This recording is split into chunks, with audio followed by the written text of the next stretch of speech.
नमस्ते, मैं प्रदीप धलेट। आज हम केदारनाथ अग्रवाल की प्रसिद्ध कविता चंद्रगहना से लौटती बेर का भावार्थ सहित वर्णन करेंगे।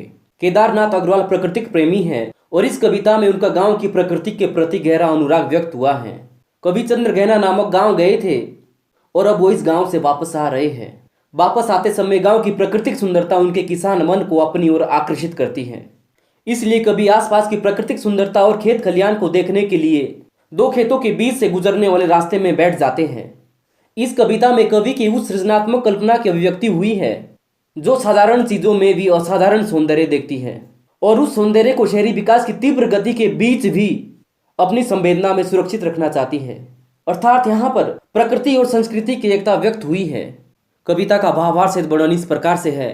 देख आया चंद्र गहना, देखता हूं दृश्य अब मैं मेड़ पर इस खेत की बैठा अकेला।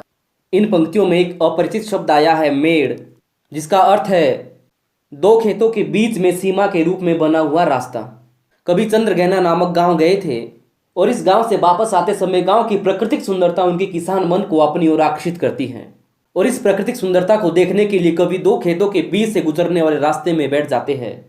कवि कहता है कि मैं चंद्रगहना नामक गांव को देख आया हूं, मैंने चंद्रगहना नामक गांव को देख लिया है, उसे देख करके मैं वापस आ रहा हूं और वापस आते समय गांव के आसपास की जो प्रकृति है, खेत खलियान है, और उसे देखने के लिए कभी दो खेतों के बीच से गुजरने वाले रास्ते में अकेला बैठ गया है।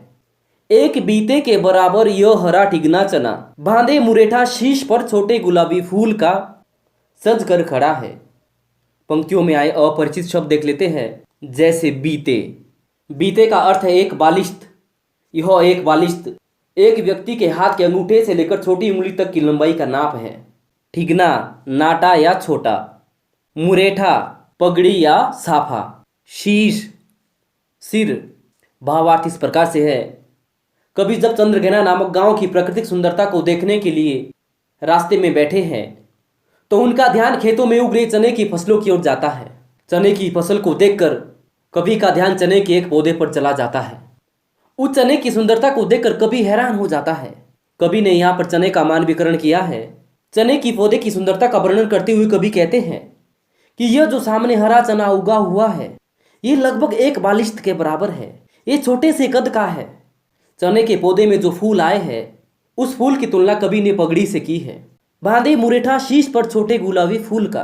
कवि कहता है कि चने ने अपने सिर पर गुलाबी रंग की पगड़ी पहन रखी है और ऐसे सज धज कर खड़ा है मानो दूल्हा हो। आगे कवि लिखते हैं, पास ही मिलकर उगी है बीच में अलसी अठीली, दह की पतली कमर की है लचीली, नीले फूले फूल को सिर पर चढ़ाकर कह रही है, जो छुए यह दूं हृदय का दान उसको। पंक्तियों में आए कुछ अपरिचित शब्द देख लेते हैं। जैसे अलसी।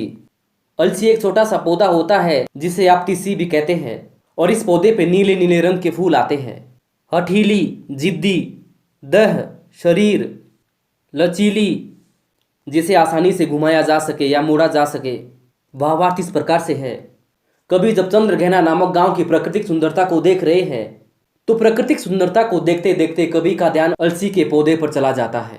ये अलसी का पौधा उसी खेत में उगा हुआ है जहां पर चने भी उगे हुए हैं। अलसी का भी यहाँ पर मानवीकरण किया गया है। कवि कहते हैं कि जो ये लचीली कमर और पतली दह की अलसी है, ये बहुत ही अठीली अर्थात ये बहुत ही जिद्दी है।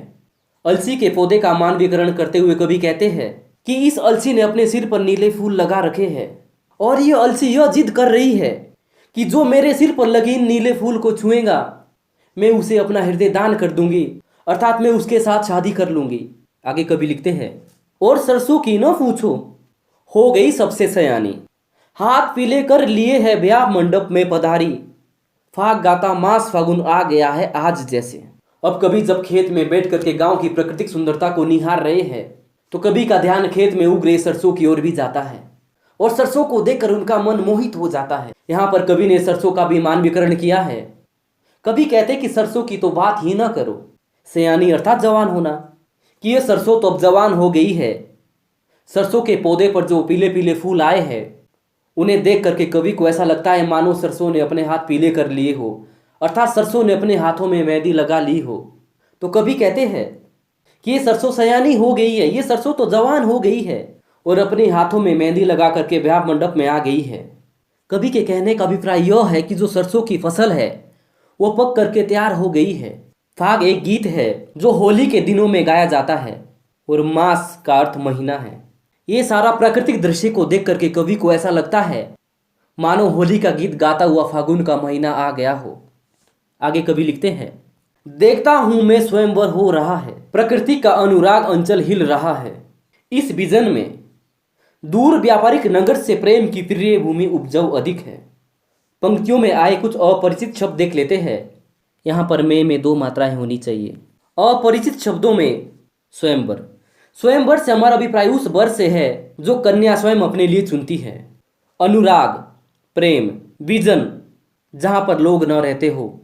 व्याख्या इस प्रकार से है, कवि कहते हैं कि प्राकृतिक सुंदरता को देखकर कैसा लगता है मानो प्रकृति अपने लिए वर को ढूंढने के लिए सज धज कर तैयार हो, और जो वहाँ की प्रकृति में हल्की हल्की सी हवा चल रही है, उस हवा में सारी प्रकृति हिलती डुलती सी नजर आ रही है।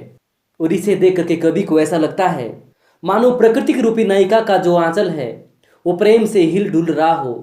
कवि कहते हैं कि जहाँ पर मैं बैठा हूँ ये सूना प्रदेश है, यहाँ पर लोग नहीं रहते हैं, लेकिन यहाँ के आसपास का जो प्राकृतिक दृश्य है ये प्रेम से भरा हुआ है। यहाँ पर आने से लोगों के मन में प्रेम उत्पन्न हो जाता है। यहाँ पर मिलने वाला प्रेम व्यापारिक नगरों की तुलना में कई गुना निस्वार्थ है। कभी कहते कि व्यापारिक नगरों में तो पाखंड है, स्वार्थ है, लेकिन यहाँ पर कोई पाखंड नहीं है, कोई स्वार्थ नहीं है। जो प्रकृति के आंचल में जाता है उनके साथ प्रकृति एक सा व्यवहार करती है, उन पर प्रकृति अपना भरपूर प्रेम लुटाती है।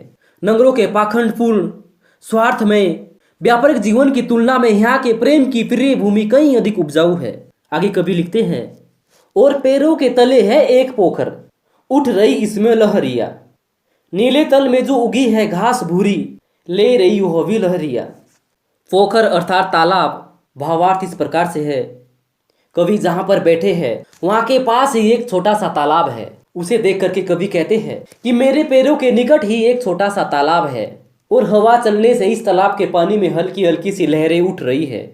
उस तालाब का पानी नीला नीला सा दिखाई दे रहा है, और कभी उस नीले नीले तालाब के पानी को देख करके कहते हैं कि इस तालाब के नीले पानी के किनारे किनारे भूरी भूरी सी घास उगी हुई है, और जैसे जैसे तालाब के पानी में हल्की हल्की सी लहरें उठ रही है वैसे ही जो तालाब के किनारे किनारे घास उगा हुआ है वो भी हिल डुल रहा है। आगे कवि लिखते हैं, एक चांदी का बड़ा सा गोल खंबा आंख को है चकमकाता, है कहीं पत्थर किनारे पी रही चुपचाप पानी, प्यास जाने कब बुझेगी। सूर्य के डूबने का समय है। कवि तालाब को निहारते जा रहे हैं, देखते जा रहे हैं, और उस तालाब में कवि को सूर्य का प्रतिबिंब दिखाई देता है। सूर्य का प्रतिबिंब कवि को चांदी के गोल खंबे के समान दिखाई देता है, और जैसे जैसे तालाब का पानी हिल डुल रहा है वैसे वैसे उस पानी में जो सूर्य का प्रतिबिंब दिखाई दे रहा है वह भी हिलता हुआ सा प्रतीत हो रहा है, जिसे देख करके कवि की आंखें चकमका रही है कहीं पत्थर किनारे पी रहे चुपचाप पानी। और उस तालाब के किनारे बहुत सारे पत्थर है जो आधे तालाब के पानी में डूबे हुए हैं और आधे नहीं। इन पत्थरों का भी कवि ने मानवीकरण किया है। इन पत्थरों को देख करके कवि को ऐसा लगता है मानो ये पत्थर तालाब में चुपचाप पानी पी रहे हो।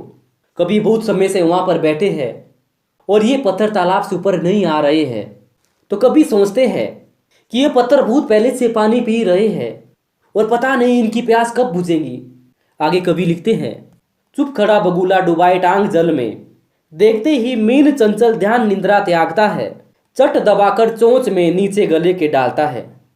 पंक्तियों में आए कुछ अपरिचित शब्द देखते हैं, जैसे मीन, मछली, चंचल, अस्थिर जो इधर उधर घूमती रहती है, चट तुरंत। भावार्थ इस प्रकार से है, कभी जहाँ पर बैठे हैं वहाँ के पास ही एक छोटा सा तालाब है और उस तालाब में अपनी टांगों को डूबा करके एक बगुला चुपचाप खड़ा है। उसे देख करके ऐसा लगता है मानो नींद के ध्यान में डूबा हुआ हो। देखते ही मीन चंचल ध्यान निद्रा त्यागता है। कभी कहता है कि ये बगुला बहुत ही चालाक है। देखने पर तो ऐसा लगता है कि नींद के ध्यान में डूबा हुआ है, लेकिन जैसे ही वो जल में अस्थिर मछली को देखता है तो वैसे ही अपनी ध्यान निद्रा को त्याग करके अपनी चोंच को एकदम से पानी में डालता है और मछली को पकड़ करके तुरंत खा जाता है। आगे कवि लिखते हैं, एक काले माथे वाली चतुर चिड़िया श्वेत पंखों के जपाटे मार फौरन टूट पड़ती है भरे जल के हृदय पर। एक उजली चटुल मछली चोंच पीली में दबाकर दूर उड़ती है गगन में। पंक्तियों में आए कुछ अपरिचित शब्द देख लेते हैं, जैसे चतुर, चालाक, श्वेत, सफेद, फौरन, तुरंत, चटुल, चालाक। कभी कहते हैं कि तालाब के आसपास सफेद पंखों और काले माथे वाली एक चतुर चिड़िया उड़ रही है। ये चिड़िया मछलियों का शिकार करती है और अधिकतर तालाब या नदी के आसपास ही उड़ती हुई सी दिखाई देती है। अचानक कवि ने देखा है काले माथे वाली चिड़िया अपने सफेद पंखों को फड़फड़ाते हुए जल से भरे सरोवर के ऊपर टूट पड़ती है और अचानक ही तालाब से सफेद चालाक मछली को अपनी चोंच में पकड़ा और उड़ करके आकाश में दूर चली गई। आगे कवि लिखते हैं, और यहीं से भूमि ऊंची है जहां से रेल की पटरी गई है। ट्रेन का समय नहीं है, मैं यहाँ स्वच्छंद हूँ, जाना नहीं है। स्वच्छंद का अर्थ है स्वतंत्र। कभी कहते कि जहां पर ये तालाब है यहाँ से थोड़ी सी जमीन ऊंची है और इस ऊंची जमीन के ऊपर ट्रेन को चलने के लिए पटरी बिछाई गई है, लेकिन अभी इस पटरी पर रेलगाड़ी नहीं आ रही है। कभी कहते कि शायद इसलिए नहीं आ रही होगी क्योंकि अभी उसके आने का समय नहीं हुआ होगा। कभी अपने लिए कहते हैं कि मैं भी यहाँ पर स्वतंत्र हूँ, अर्थात मैं भी यहाँ पर स्वतंत्र हूँ, मुझे भी यहाँ बैठने से कोई भी रोक टोक नहीं रहा है, मुझे भी जाने की कोई जल्दी नहीं है, इसलिए जब ट्रेन आएगी तो मैं भी चला जाऊंगा। आगे कभी लिखते हैं, चित्रकूट की अनगढ़ चौड़ी कम ऊंची ऊंची पहाड़ियाँ दूर दिशा तक फैली है। बांझ भूमि पर इधर उधर रिवा के पेड़ कांटेदार कुरूप खड़े हैं। बांझ का अर्थ है बंजर, रिवा यह एक कांटेदार पेड़ है जो बबूल से मिलता जुलता है। कभी कहते कि यहाँ से चित्रकूट की टेढ़ी मेढ़ी और कम ऊंची ऊंची पहाड़ियाँ दिखाई दे रही है और ये पहाड़ियाँ काफ़ी दूर तक फैली हुई है। इन पहाड़ियों पे कोई अच्छी फसल नहीं होती है, ये बंजर भूमि है। इन पहाड़ियों की बंजर भूमि पर इधर उधर रिवा के कांटेदार तथा कुरूप पेड़ खड़े दिखाई देते हैं।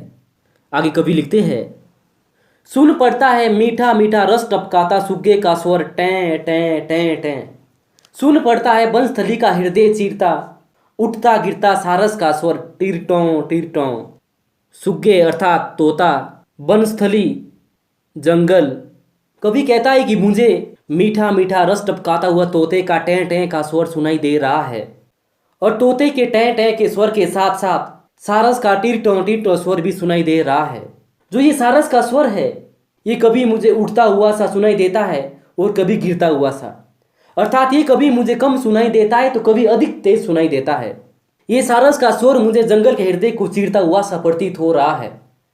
आगे कवि लिखते हैं, मन होता है उड़ जाऊं मैं पर फैलाए सारस के संग, जहां जुगुल जोड़ी रहती है हरे खेत में, सच्ची प्रेम कहानी सुन लूं चुप्पे चुप्पे। कभी जहां पर बैठे हैं वहां से दूर कहीं खेत में उन्हें प्रेमी की जोड़ी बैठी दिखाई दे रही है।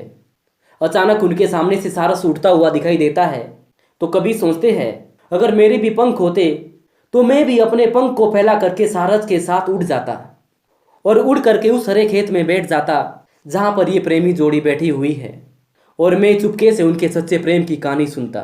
तो इसी के साथ ही केदारनाथ अग्रवाल की प्रसिद्ध कविता चंद्रगहना से लौटती बेर समाप्त हो जाती है। तो चलिए कविता में आए कुछ अपरिचित शब्द एक साथ पढ़ लेते हैं, जैसे मेड़, दो खेतों के बीच में सीमा के रूप में बना हुआ रास्ता। बीते, एक बालिश्त, एक वयस्क हाथ के अंगूठे से छोटी उंगली तक की लंबाई का नाप। ठिगना, छोटे कद का। मुरेठा, पगड़ी। शीश, सिर। अलसी, तीसी, एक पौधा जिस पर नीला फूल आता है। हठीली, जिद्दी। दह, शरीर। लचीली, जिसे आसानी से घुमाया जा सके। सयानी, जवान होना। फाग, होली के आसपास गाया जाने वाला गीत। मास, महीना। स्वयंवर, विवाह का एक आयोजन जिसमें कन्या स्वयं अपने लिए वर चुनती है। अनुराग, प्रेम। विजन, जहाँ लोग नहीं रहते हो। पोखर, तालाब। मीन, मछली। चंचल, अस्थिर। चट, तुरंत। श्वेत, सफ़ेद। चटुल, चतुर। गगन, आकाश। स्वच्छंद, स्वतंत्र। अनगढ़, टेढ़ा मेढ़ा। वांझ, बंजर। रीवा, कांटेदार पेड़। सुग्गा, तोता। वनस्थली, जंगल। तो आज के लिए इतना ही, मिलते हैं अगली वीडियो में, तब तक के लिए धन्यवाद।